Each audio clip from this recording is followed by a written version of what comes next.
आशाताईस रेसिपीमध्ये तुमचं खूप खूप मनापासून स्वागत आहे। तर चला मग आजची नवीन रेसिपी सुरू करूया। तर आज आपण बनवणार आहोत चमचमीत अशी मिरचीची भाजी। तर इथे मी ही एक पाव हिरवी मिरची घेतलेली आहे आणि मिरची ही तिखटच आहे। तुम्ही जर मिरचीची भाजी बनवली तर फिक्क्या मिरच्या घेऊ शकता। मी इथे ह्या तिखट मिरच्या घेतलेल्या आहेत, ची कापून घ्यायची आहे। तर या तिखट मिरच्या आहेत, तर आपण चाकूने किंवा विळीने कापले तर हाताला तिखट लागू शकते, म्हणून मी इथे एक सुई घेतलेली आहे। एकदम इझिली ही मिरची सुईने अशी कापू शकता। फक्त सुईला मिरचीवर ठेवून असं ओढायचं आहे, तर मिरचीला असा चिरा लागतो। गॅसवर कढाई ठेवलेली आहे। कढाईमध्ये टाकायचं आहे 2 चमच तेल आणि तेलामध्ये ही मिरचीला हलकसं फ्राय करून घ्यायचं आहे।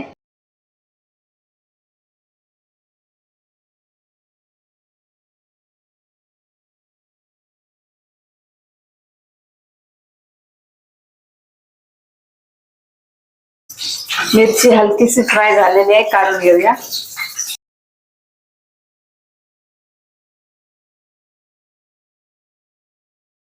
तेलामध्ये टाकायचंय मोहरी आणि जिरं, कढीपत्त्याचे पानं,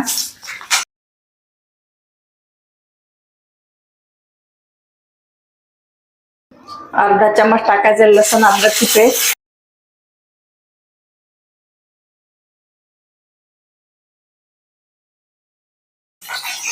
एक टोमॅटो प्युरी टाकायची आहे,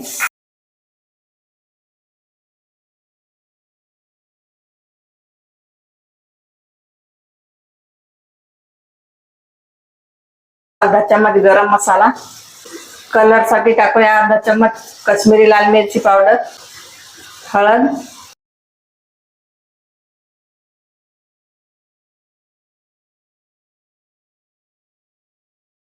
मसाल्यामध्ये टाकायचं आहे 1 चम्मच बेसन।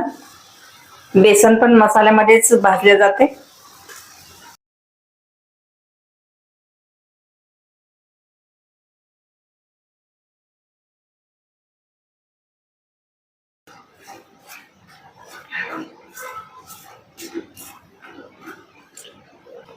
बेसन छान भाजल्यानंतर टाकायचं आहे 2 चम्मच दही। दही टाकल्याने मिरचीचा तिखटपणा आहे तो दह्याने कमी होतो, तर 1 चम्मच दही जरूर टाका। मसाल्याचं तेल रिलीज होईपर्यंत असं मसाल्याला भाजून घ्यायचं आहे।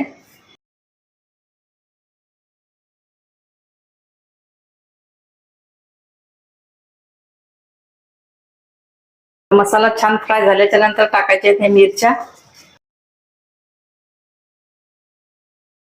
तर मिरच्याला शिजण्यासाठी थोडंसं पाणी टाकायचं आहे आणि याच्यामध्ये चवीप्रमाणे टाकायचं आहे मीठ।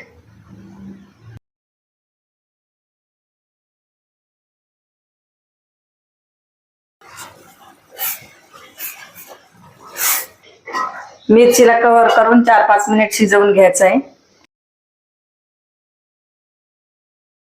बघा खूप छान मिरची झालेली आहे। तर बघा एकदम भन्नाट चवीची अशी ही मिरची झालेली आहे। तर या मिरचीला चपाती सोबत खाऊ शकता, पराठ्यासोबत खाऊ शकता किंवा जेवणासोबत तोंडी लावू शकता। तर ही मिरचीची रेसिपी कशी वाटली कमेंट मध्ये जरूर सांगा आणि माझ्या रेसिपीला लाईक शेअर सबस्क्राईब जरूर करा। तर मग चला भेटूया अशाच एका नवीन रेसिपी सोबत, तोपर्यंत बाय बाय।